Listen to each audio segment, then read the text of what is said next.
Hi everyone, I'm Öykü. My Letterboxd handle is Feride Mercury. I don't know why, but my favorite films are all French, but the first one would be India Song by Marguerite Duras. The reason I like that film is probably the concept of refrain, the dissonance between the audio and the image. This brings me to the second one, is also about kind of a repetition. Céline et Julie vont en bateau. The thin line between the life and the performance is what really fascinates me in that film, and the performances are just amazing. The third one is also kind of about repetition, which is Chantal Akerman's Toute une nuit.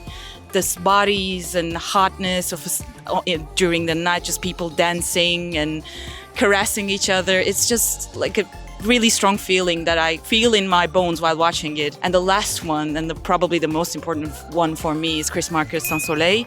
I don't know, it's really hard to express why I like this film, but it's just such a spiritual connection that I feel like I totally exist in that film. Like I can just teleport myself in that film, and that will be all. Like the meaning of life is just there, and it's hard to express through words, but yeah, that would be my ultimate film, I guess, in life. Hi, my name is Emerson, and my Letterboxd handle is Not Theory, and these are my 4 favorite movies. One of my all-time favorites is a film called Eureka by Shinji Aoyama. It's about these 4 people who go on a road trip to try to confront a trauma that they faced in their past. Then another film that I really like is Compensation. It's about these black deaf couples who have a relationship with each other, and it parallels their experiences. I really like Love Diaz's A Lullaby to the Sorrowful Mystery.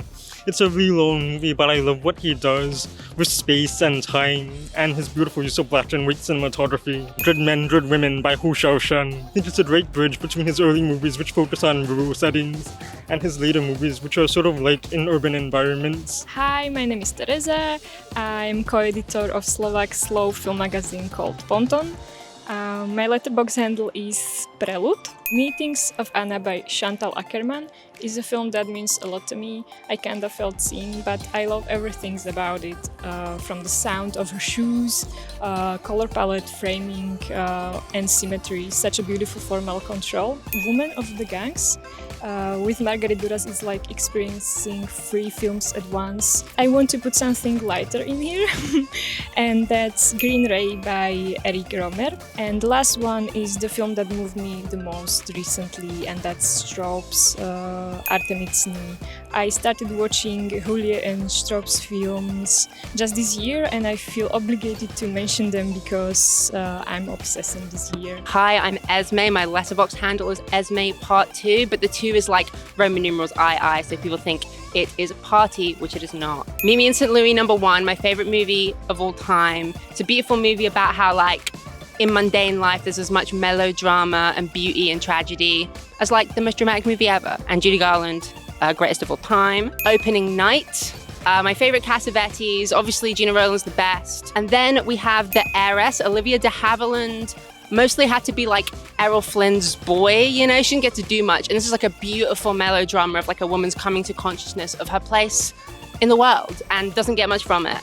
And on that same theme, we have Wanda, Barbara Loden, kind of the opposite end of Cassavetes. Cassavetes is really loud and like big. Loden is much more small. You know, it's a woman who basically can't find any identity, and then she does, and it sucks. Sucks being a woman. That's the theme of my list. Thank you.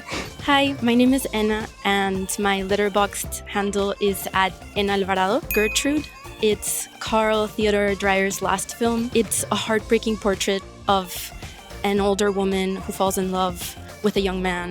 My second film is Hyenas. Number 3 would have to be Metal y Melancolía. It's a Peruvian film by Hedy Honigman, and it's a lovely, very tender exploration of taxi drivers in Lima, and I think it shows the city in a very captivating way. And then lastly, I'd say The Spiral Staircase by Robert Siodmak. It's just a perfect noir. Hello everyone, I'm Amarsanaa from Mongolia, and here are my 4 favorites. James Whale's 1931 Frankenstein. I watched the movie very early on in age, and it truly really unsettled me. I think it might be the maybe not my favorite, but certainly the horror movie that had the most impact on me. Spring in a Small Town by Fei Mu. It's about words that once spoken cannot be taken back. One of my all-time absolute favorite film. Platform, and it's this decade-spanning major work of his that captures both this grand histories of a nation and also its lived realities down to earth. My hometown, Ulaanbaatar, Mongolia, is somehow mentioned in it. And if you're watching this, Yajanka, I want to ask why. Kylie Blues by Bigang, and it feels very apt to be talking about this film here because it premiered at Locarno. We talk about so many films as dreamlike, but this film, I think, is the most dreamlike film for me.